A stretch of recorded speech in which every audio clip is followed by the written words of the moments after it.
दरूद पाक सुनाए। अल्लाहुम्मा सल्ली अला सय्यदिना मौलाना व मौलाना मौलाना मुहम्मदिन बारिक वसल्लिम सल्लु अलैहि सलातो व सलामन अलैका या रसूल अल्लाह सल्लल्लाहु तआला अलैहि वसल्लम। हज़रात मोहतरम, बहुत लोग बैठे हैं, बहुत लोग मार्केट में हैं, हर आदमी के मुकद्दर में नहीं होता है। आप एक बात याद रखिएगा, कुछ लोग कहते हैं हजरत हम मस्जिद नहीं जाते। मैंने कहा सुन ले, अल्लाह तौफीक दे देता तू मस्जिद चला जाता। जब इंसान को खुदाबंद कुद्दूस के घर से दूर रहता है, याद रखिएगा अल्लाह तबारक व ताला किसी बंदे से नाराज हो जाता है, अल्लाह तबारक व ताला तो सजदों की तौफीक छीन लेता है। अगर आप मस्जिद में जा रहे हैं तो अपने मुकद्दर पे नाज करें। अगर कोई दावत ना दे तो किसी घर में आप नहीं जाते हैं, सन भाई के घर नहीं जाते हैं, बिरादर के घर नहीं जाते हैं, रिश्तेदार के घर नहीं जाते हैं। याद रखिए, अगर रिश्तेदार दावत ना दे तो उसके घर नहीं जाते हैं। अल्लाह तौफीक ना दे तो रब की बारगाह में भी नहीं जा सकते हैं। अगर आप रब की बारगाह में जा रहे हैं, पेशानी झुका रहे हैं, अल्लाह रब्बुल इज्जत की बारगाह में जाके बंदगी कर रहे हैं, सजदे तिलावत कर रहे हैं, तो सोचो अल्लाह का फजल है, हम पर रब का करम है कि हम खुदा की बंदगी कर रहे हैं, रियासत कर। बेशक हक है, सुभान अल्लाह। नहीं तो कोई आदमी कुछ नहीं कर सकता है। कुरान में रब फरमाता है वमा तशाऊना इल्ला अन यशा अल्लाह, हमारे चाहने से कुछ नहीं होता, आपके चाहने से कुछ नहीं होता, किसी के चाहने से कुछ नहीं होता। जब तक के खुदा ना चाहे, मेरा परवरदिगार ना चाहे, खालिक के कायनात ना चाहे, अगर रब नहीं चाहेगा तो आप इबादत नहीं कर सकते, रब नहीं चाहेगा कोई काम आप नहीं कर सकते हैं। तो जो लोग घूम रहे हैं उनके मुकद्दर में घूमना है। अल्लाह की बारगाह में दुआ है मौला तौफीक दे दे वो आकर यहाँ बैठ जाए। मेरे भाई, वक्त को आप देखें, एक जलसा करने में कितना पैसा लगता है, ये शामियाना लगाने में कितना पैसा लगता है, माइक लगाने में कितना पैसा लगता है, हर गांव में जाकर के चंदा करना, गाड़ी लेकर जाना, कितना लागत है। लेकिन आप जलसा कितने घंटे का होता है? 8 बजे से लेकर के 12 से 1 बजे तक 5 घंटे का जलसा होता है। और इसी 5 घंटे में आपके लिए जो है किचोचा से बुलाया गया है, आपके लिए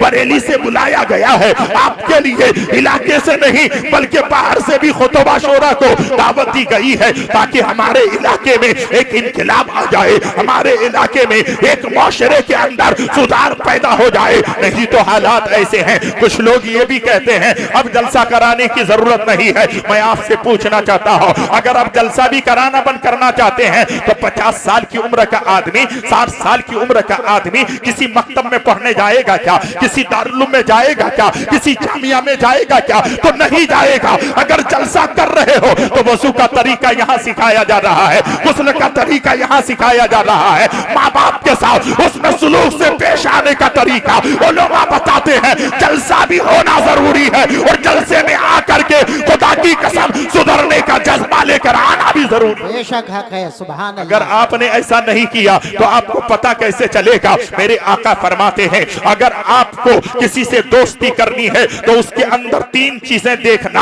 अगर ये 3 चीजें नहीं मिल रही है तो उससे दोस्ती मत करना। खुदा की कसम, अब आप सोचोगे मंजर नवाज वो 3 शख्स कैसे हैं और वो आदमी के अंदर 3 चीजें कैसी होनी चाहिए? मेरे आका फरमाते हैं, मुस्तफा फरमाते हैं, पहली चीज ये देखो जिसके साथ आप दोस्ती कर रहे हो उसके अंदर सबसे पहली चीज ये देखना कि उसका लेन देन कैसा है, उसका जो है रब्तो जब्त कैसा है। कभी उसको पैसा देकर देखना, कभी घर में बुलाकर देखना, उसको एहसास हो जाएगा। अगर वक्त में लौटा देता है तो समझना खरा आदमी है, और अगर लौटा नहीं रहा है तो समझना दोस्ती के लायक नहीं है। आज हालात हमारे इलाके के हैं, अगर कोई आदमी रोकर किसी के पास जाता है और उसकी कोई मदद कर दे तो अब ऐसा होता है जब तक उससे दुश्मनी ना हो वो पैसा वापस नहीं करता है। ऐ मुस्तफा जाने रहमत के गुलामों, क्या तुमने यही सबक पढ़ा है? क्या तुमने यही तालीम ली है? नहीं, मेरे आका फरमाते हैं खरा इंसान वो होता है जिसका लेन देन अच्छा हो। बेशक, क्या बात है भाई। ये लेन देन हम लोगों का अच्छा नहीं है। आपने देखा होगा लेन देन ऐसा होता है, कुछ लोग ये भी करते हैं, पहली बार लेन देन अच्छा रखते हैं, दूसरी बार रखते हैं, तीसरी बार मोटी रकम लेकर के अब मोबाइल भी स्विच ऑफ कर देते हैं और घर का दरवाजा भी बंद कर देते हैं। हमने तो ये देखा है, अगर कभी उसके साथ आपका लेन देन है, आप उसको फोन करते हैं, वो रहता घर में है लेकिन झूठ बोलता है, यानी क्या मतलब है? वो खुदा से कम डरता है, इस इंसान से डरने की कोशिश करता है। वो देख लेगा, अरे झूठ बोल रहे हो। कुरान में फरमा फरमाता है लानतुल्लाह अलल काज़िबीन, झूठों पर अल्लाह की लानत बरसती है। आज बूढ़ों को देखो वो झूठ बोल रहा है, जवानों को देखो वो झूठ बोल रहा है, हमारी बच्चियों को देखो वो झूठ बोल रही है, यानी हम झूठ बोल रहे हैं, सीना खौफे खुदा से लरसता नहीं है। मेरी कौम के दयालु मुसलमानों, अल्लाह के प्यारे नबी ने फरमाया दूसरी चीज ये देखना। कैसे देखोगे? कहा कि उसका रहन सहन कैसा है, उसका जो है आमद जो है करीब में रहने वालों के साथ कैसा बर्ताव है। जब इंसान बाहर निकलता है तो अच्छा कपड़ा पहन लेता है, जब बाहर निकलता है तो इत्र लगा लेता है,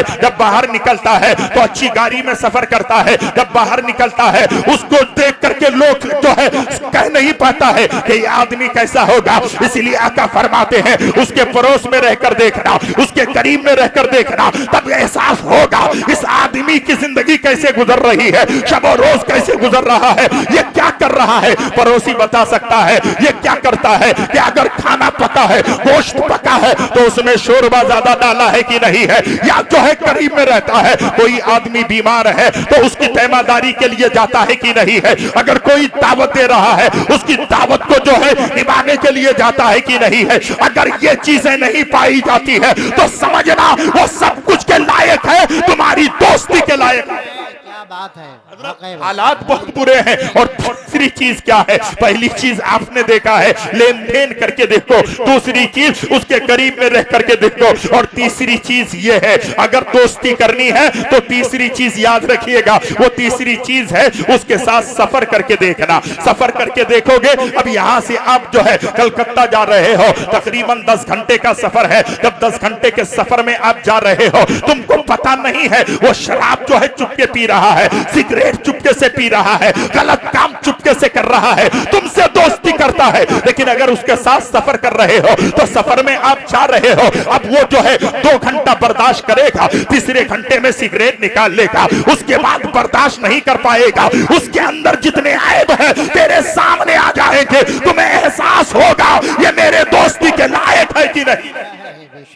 मेरे भाई, मैं आपको ये इसलिए बताना चाहता हूं कि मेरे मुआशरे में ऐसे लोग हो चुके हैं, ऐसे लोग जी रहे हैं, और ऐसे लोगों से हमें आए दिन मिलना पड़ता है जो लोग अल्लाह की बंदगी करने को नहीं जाता है, लेकिन दुनिया के बाजारों को गर्म करने के लिए, अपनी अय्याशी को पूरी करने के लिए, अपने दिल की ख्वाहिशों को पूरी करने और तकमील करने के लिए वो सारा काम करता है, लेकिन हमें समझ में नहीं आता है। आज मुआशरे के हालात आप देखें, जलसा हम लोग किया करते हैं लेकिन बातें अलग अलग होती है। इसलिए मैं आपसे कहना चाहता हूं, आप मेरे इलाके के हैं, आप मेरे घर के हैं, मैं आपके परवरदा हूं। आपने मुझे शब रोज देखा है, बचपन से लेकर अभी तक देखा है, आपने दुआएं दी है। हमारे इलाके के उलमा आए हुए हैं, बाहर के उलमा आए हुए हैं, बुलाया इसलिए गया है ताकि मुआशरे के अंदर सुधार पैदा हो, सोसाइटी के अंदर चेंजिंग आ जाए। आज हमारी मां और बहनों का हाल क्या है, आज आपका और हमारा हाल क्या है। इसलिए मैं आपसे कहना चाहता हूं, आज हम किसी को देखना नहीं चाहते हैं कि ये इंसान किस अंदाज का है, हम दिल तोड़ने में आगे हैं। क्या आपने नहीं पढ़ा है सैयदना अबू बकर सिद्दीक रज़ी अल्लाह तआला अन्हु को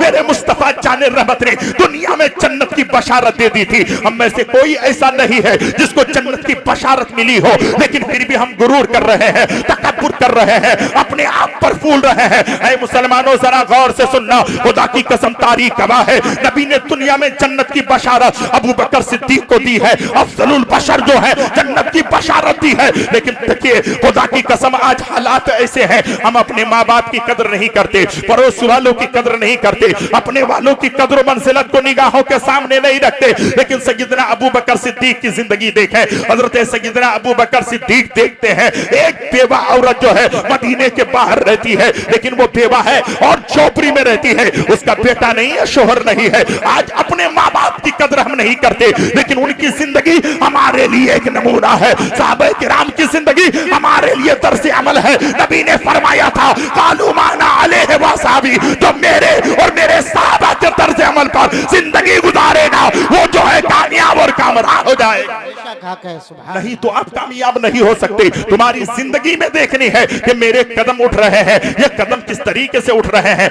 वक्त नहीं है, क्योंकि वहीं ज्यादा वक्त ले लूंगा तो बात आगे बढ़ जाएगी। सैयदना अबू बकर सिद्दीक रज़ी अल्लाह ताला अन्हु है, अल्लाह अकबर जज्बा देखें। बेवा औरत का कोई नहीं है, लेकिन रात की तारीकी है, रात के आखिरी पहर में वो जाते हैं और जाने के बाद उस खातून के घर में जाके झाड़ू भी लगाते हैं, मटके में पानी भी भरते हैं और उसके घर की सफाई करते हैं। अल्लाह अकबर, कुर्बान जाओ मुसलमानों। हज़रत उमर फारूक फजर की नमाज के बाद जाते हैं, जब फजर की नमाज के बाद उस खातून के घर में जाते हैं तो देखते हैं कि मैं तो ये जज्बा लेकर के आया हूं कि इसके घर में झाड़ू लगाऊंगा, लेकिन मुझसे पहले कोई झाड़ू लगाया है, मुझसे पहले कोई मटके में पानी भर दिया है, मुझसे पहले कोई बर्तन साफ कर दिया है। उमर फारूक परेशान है। नेकी आपके पास नहीं है, लेकिन आप मस्जिद में नहीं जाएंगे, नेकी आपके पास नहीं है, मदरसा आप नहीं बनाएंगे, नेकी आपके पास नहीं है, माँ बाप की खिदमत नहीं करेंगे, लेकिन जिसे नबी ने दुनिया में जन्नत की बशारत दी है,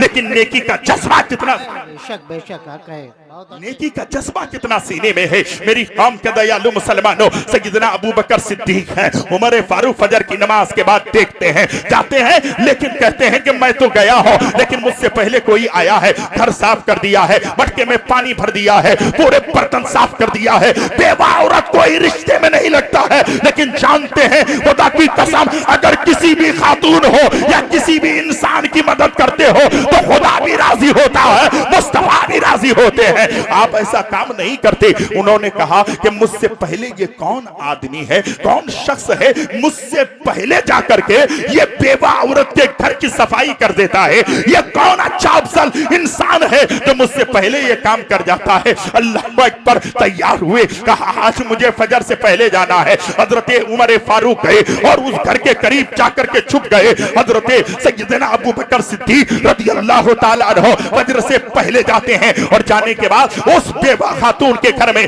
जाकर बर्तन साफ करते हैं, मटके में पानी भर देते हैं, घर में सफाई कर देते हैं और उसके बाद जब निकलते हैं उमर फारूक रज़ी अल्लाह ताला अन्हु हजरत अबू बकर सिद्दीक के दामन को पकड़ते हैं। सैयदना अबू बकर सिद्दीक पलटते हैं, कहा क्या बात है, देखा उमर ने कहा हुजूर बात यह है, मैं हर दिन आता था, लेकिन ये जो है समझौता करने और समझने के लिए आता था कि वो कौन अल्लाह का प्यारा बंदा है जो मुझसे पहले आकर इस बेवा औरत का काम कर जाता है, इस बेवा औरत के घर में झाड़ू लगा देता है, इस बेवा औरत की मदद करके जाता है। हुजूर मैं आता फजर बाद था, लेकिन आज जो है मैं जासूसी इसलिए नहीं किया हो कि किसी को जलील किया जाए, बल्कि मैंने इसलिए पता लगाया है ये कौन जन्नती इंसान है जो मुझसे पहले आकर इसकी मदद करता है। सरकार मैंने आपको पाया है। सैयदना अबू बकर सिद्दीक ने कहा है उमर, हाँ मैं ही रोजाना आता था और इस बेवा औरत के घर में झाड़ू लगा देता था, मदद कर देता था। सैयदना अबू बकर सिद्दीक से उमर फारूक ने फरमाया, सरकार आप आए हैं, आपके पैरों में जूती नहीं है, आपके पैरों में चप्पल नहीं है, आप बगैर चप्पल के आए हैं। हजरत उमर फारूक कहते हैं रात की तारीकी में आता हो, अगर चप्पल पहन कर आता तो खुदा के किसी बंदे को तकलीफ हो जाती, किसी को दुख पहुंचता। रात की तारीकी में आता, किसी की नींद में खलल वाक़ा होती। इसलिए अबू बकर सिद्दीक की जिंदगी इसलिए नहीं है कि किसी को दुख और तकलीफ पहुंचाए। बेशक हक है, सुभान अल्लाह। आप सुबह उठते हैं तकलीफ देते हैं, दोपहर हो तकलीफ देते हैं, शाम हो तकलीफ देते हैं, पड़ोसी को तकलीफ देते हैं, करीब में रहने वाले को तकलीफ देते हैं, गांव में रहने वाले को तकलीफ देते हैं। हाथ से नहीं तो जबान से जरूर देते हैं। अगर कोई अच्छा खाता है तो परेशानी आपको है, कोई अच्छा पहनता है परेशानी आपको है, कोई अच्छी गाड़ी में घूमता है परेशानी आपको है। याद रखना वो उसकी मेहनत से नहीं है, मेरे परवरदिगार के फजल से है। मेरे चलने से क्या होगा, मेरे चलने से क्या होगा, कुछ नहीं होने वाला है। हजरात अपने आप को बदलिए, अपने माशरे को बदलिए। और मैं आज जोर कर कहता हूँ अपने घरों की शादी ब्याह में कम खर्च कीजिए, आका की जिंदगी को फॉलो कीजिए, नहीं तो हमारी बहुत सारी ऐसी बेटियां हैं जो रात की तारीकी में सिस्कियां लेती है, रात की तारीकी में रोती है, बहुत सारी बेटियां मेरे मुआशरे से भागती है। अगर आपने शादी ब्याह के रस्म को, शादी ब्याह को अगर महंगा से सस्ता नहीं किया तो फिर आने वाली जनरेशन बहुत परेशानी का सामना करेगा। इसलिए मैं आपसे कहता हूं, अपने आप को बदलने की कोशिश करें। जिंदगी सलामत रही तो फिर कभी ना कभी आपसे मेरी मुलाकात हुई। कल अगर मैं जिंदा रहा तो कल भी मुझे दावत है, मुझे बहुत दूर जाना है, मैं पहले ही वादा किया था। अल्हम्दुलिल्लाह तमाम उलमाए किराम आए हैं, मैं आले रसूल से मिलकर आया हूं। आपसे गुजारिश है आप आकर के इत्मीनान से बैठ जाएं। अब जो है नकीब सदाबहार के हाथ में है। अल्हम्दुलिल्लाह ये जलसा जिस तरीके से इन्होंने सजाया है, आप खाली बैठें और अदब और एहतराम के साथ बैठकर अल्हम्दुलिल्लाह सुने कम, अमल करने की ज्यादा कोशिश करें। अस्तगफिरुल्लाह रब्बी मिन कुल्लि ज़ंबिन व अतूबु इलैह। इस्लाम जिंदाबाद, इस्लाम पाइंदाबाद। अस्सलामु अलैकुम व रहमतुल्लाह।